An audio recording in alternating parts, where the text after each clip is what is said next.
بسم اللہ الرحمن الرحیم۔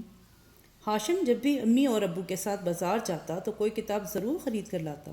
اس بار وہ طوطوں سے متعلق کتاب خرید کر لایا۔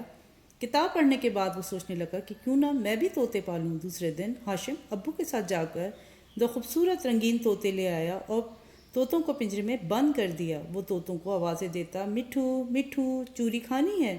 طوطوں کو خوش کرنے کے لیے آوازیں نکالتا، مگر طوطے خاموش رہتے، نہ کھاتے نہ پیتے، سب پریشان تھے۔ چوری، امرود کے بیج اور ہری مرچ سب کھلانے کی کوشش کی، مگر دونوں طوطے اداس ہی بیٹھے رہے۔ طوطوں کی اداسی کی وجہ سے بچے بھی چپ رہنے لگے۔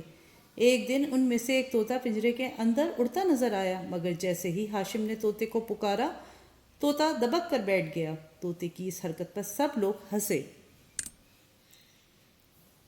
عبارت: ہاشم جب بھی امی اور ابو کے ساتھ بازار جاتا تو کوئی کتاب ضرور خرید کر لاتا۔ اس بار وہ طوطوں سے متعلق کتاب خرید کر لایا۔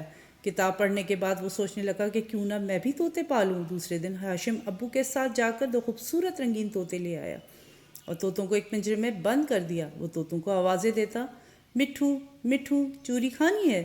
طوطوں کو خوش کرنے کے لیے آوازیں نکالتا، مگر طوطے خاموش رہتے، نہ کھاتے نہ پیتے، سب پریشان تھے۔ چوری، امرود کے بیج اور ہری مرچ سب کھلانے کی کوشش کی، مگر دونوں طوطے اداس ہی بیٹھے رہے۔ طوطوں کی اداسی کی وجہ سے بچے بھی چپ چپ رہنے لگے۔ ایک دن ان میں سے ایک طوطا پنجرے کے اندر اڑتا نظر آیا، مگر جیسے ہی ہاشم نے طوطے کو پکارا، طوطا دبک کر بیٹھ گیا۔ طوطے کی اس حرکت پر سب لوگ خوب ہنسے۔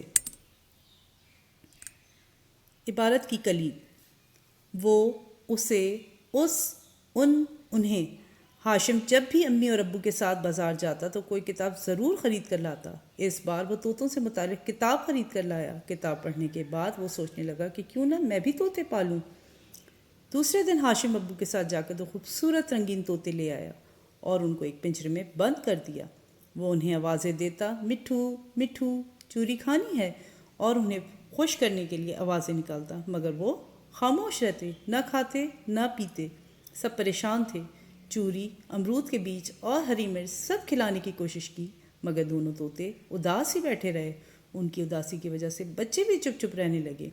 ایک دن ان میں سے ایک طوطا پنجرے کے اندر اڑتا نظر آیا، مگر جیسے ہی ہاشم نے اس سے پکارا، وہ دبک کر بیٹھ گیا۔ اس کی اس حرکت پر سب لوگ خوب ہنسے۔